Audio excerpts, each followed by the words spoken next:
Revision. ठीक है, तो रिवीजन में जो मेरा पॉइंट है मैं आपके सामने रख देता हूं। ठीक है, सबसे पहले देख, सबसे बेस्ट रिवीजन जो होगा ना, सबसे बेस्ट रिवीजन जो होता है वो तुम्हारे होता है नोट्स से।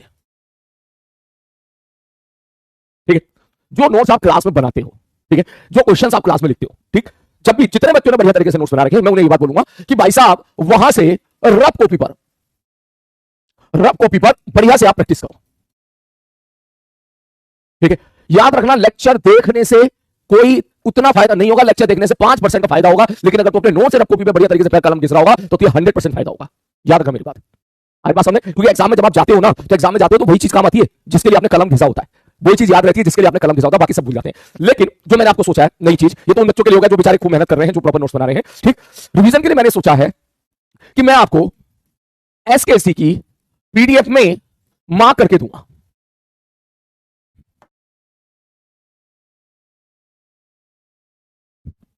आरी बात समझ में? ठीक है, क्योंकि अब हमारी मैकेनिक्स है खत्म होने जा रही है। ठीक है, 2-3 लेक्चर का बचा हुआ है रोटेशन। ठीक है, उसके बाद जो है जब मैकेनिक्स खत्म हो जाएगी तो फिर अपन दूसरे इंडिपेंडेंट चैप्टर की तरफ मूव करेंगे। ठीक है, तो ये मैंने सोचा है कि रिवीजन का सबसे बेस्ट तरीका ये है कि मैं एसकेएससी की जो पीडीएफ है, ठीक है, उस पीडीएफ पे मार्क करके, स्टार मार्क करके, ठीक है, जो भी मुझे इंफॉर्मेशन लिखना है वहां पे लिख के मैं आपको सेंड करूंगा।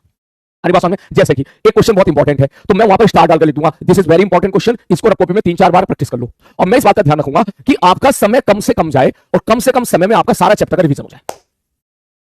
आरी बात समझ में? क्योंकि नोट्स के लिए मैं मानता हूं कुछ बच्चे क्या है कि कुछ मतलब समय नहीं निकाल पाते हैं और नोट्स काफी ज्यादा हो गए मान के चलो। ठीक है, तो इसलिए उनको समझ में नहीं आता यार इतने ज्यादा नोट्स कहां से उठाएं कहां से छोड़ें। ठीक है, कहां, तो मैं एसकेएससी में इस बात का ध्यान रखूंगा कि आपको कम से कम समय में, ठीक है, आपके सारे कंसेप्ट रिवाइज आ जाए, सारे इंपॉर्टेंट क्वेश्चन आ जाए तेरे, ठीक है, वो मैं आपको यहां से प्रोवाइड कर दूं। क्या बोलता है?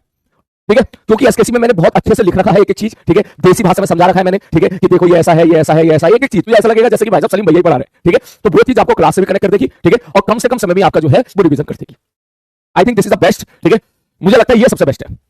और लेकिन आपको पढ़ना नहीं है, मैं आपको फिर से बता देता हूं, मैं आपको पीडीएफ दूंगा लेकिन इसका तो ये नहीं आप उसको पढ़ने बैठ गए, नहीं, आपको रफ कॉपी लेनी है, आपको रफ कॉपी पेन लेना है और धड़ाधड़ सॉल्व करते जाना है। जिस क्वेश्चन पे मैं टिक करूंगा आपको सॉल्यूशन छुपाना है, केवल क्वेश्चन देखना है, उसको सॉल्व करना, अगर नहीं हुआ तो फिर सॉल्यूशन देखो, फिर आप उसके आगे बढ़ जाओ। जिस क्वेश्चन को मैंने ज्यादा स्टार दे दिया, मैंने लिख दिया उसको 3 बार प्रैक्टिस करो, तो मतलब उसको 3 बार प्रैक्टिस करो। बोलो, I think this is the best. ठीक है, ये सबसे बेस्ट है, क्योंकि अगर तुम सोच रहे हो कि सर लेक्चर दे दो तो वन शॉट लेक्चर तो मैं दे रहा हूं, ठीक है, वो तो जा ही रहा है। ठीक है, अब कल उसका चला जाएगा पावर एनर्जी का। आज वास्तव में 4-4 घंटे का लेक्चर देख ही रहा हूं मैं, लेकिन मैं ले दे ही रहा हूं 4-4 घंटे का लेक्चर। तो लेकिन मैं जानता हूं इस बात को कि जितनी हमारी जिस आपकी हमारी क्लासेस चल रही है, ठीक है, तुम्हारी बाकी सब्जेक्ट की भी क्लासेस चल रही है, तो पता नहीं 4 घंटे का लेक्चर आप लोग देख पाओगे या नहीं देख पाओगे, समय होगा या नहीं होगा, ये पता चला बैठ के बस देख ही रहे हो, ऐसे ऐसे ही देख रहे हो, तो आप एक सूडो फीलिंग में हो कि आपको समझ में आ रहा है तो आपका रिवीजन हो जा रहा है। नहीं, ऐसा नहीं है, ये भी एक सूडो फीलिंग होती है बेटा।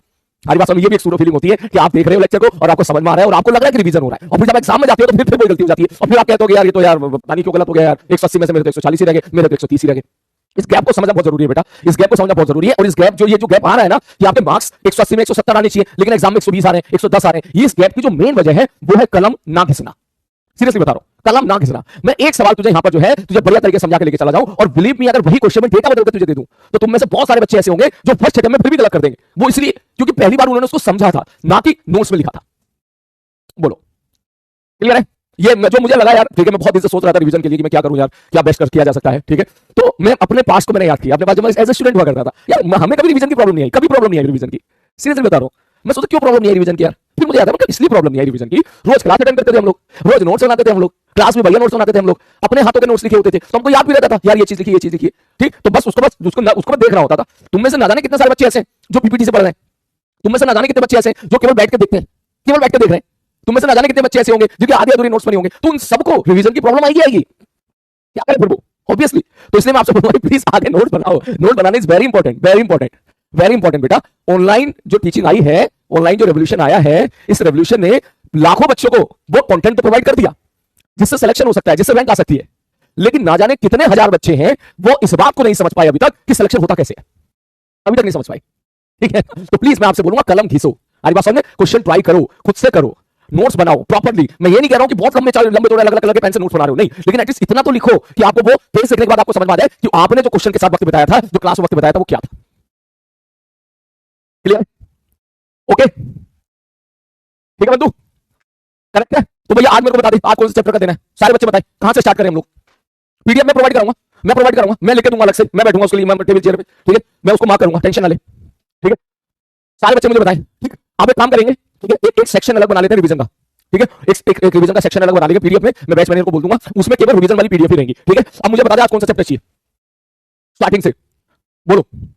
काइनेमेटिक्स तो बहुत बड़ा है, उसको तो 5 पार्ट में तोड़ना पड़ेगा, 5 पार्ट में तोड़ना पड़ेगा पूरे काइनेमेटिक्स को, थोड़ा थोड़ा करके 20-20% करके। वेक्टर से है, चल वेक्टर से शुरू करता हूं, फिर मैं आज इसका वेक्टर का दूंगा, वेक्टर से, ठीक है ठीक है, कर लेंगे धीरे धीरे, सब कर लेंगे, टेंशन ना ले। आज मैं वेक्टर का दूंगा और मैं इस बात का पूरा ध्यान में टाइम लिमिट भी रख दूंगा ऊपर कि देख इतना समय हमको चाहिए। अब वो समय तो चाहे आज निकाल दे या कल निकाल दे, लेकिन आज और कल के अंदर वेक्टर का आप सारे बच्चे, सारे के सारे बच्चे जितने बच्चे यहां पर हैं, आज और कल के अंदर पूरा वेक्टर का रिवीजन कर दो आप, ठीक है, डन, ठीक है। एसकेसी में सफिशिएंट क्वेश्चन है, एसकेसी में सफिशिएंट क्वेश्चन है आपके रिवीजन के लिए। एसकेसी में जो मोस्ट रिपीटेड पीवाईक्यू है वो भी मैंने डाल रखे, इस बात से बेफिक्र रहो आप। आगे बात उतना आप लगा लिया आपने तो आपको पूरा चैप्टर एकदम कंट्रोल में आ जाएगा, कंसेप्ट आपके क्लियर हो जाएंगे सारे के सारे। ओके भाई।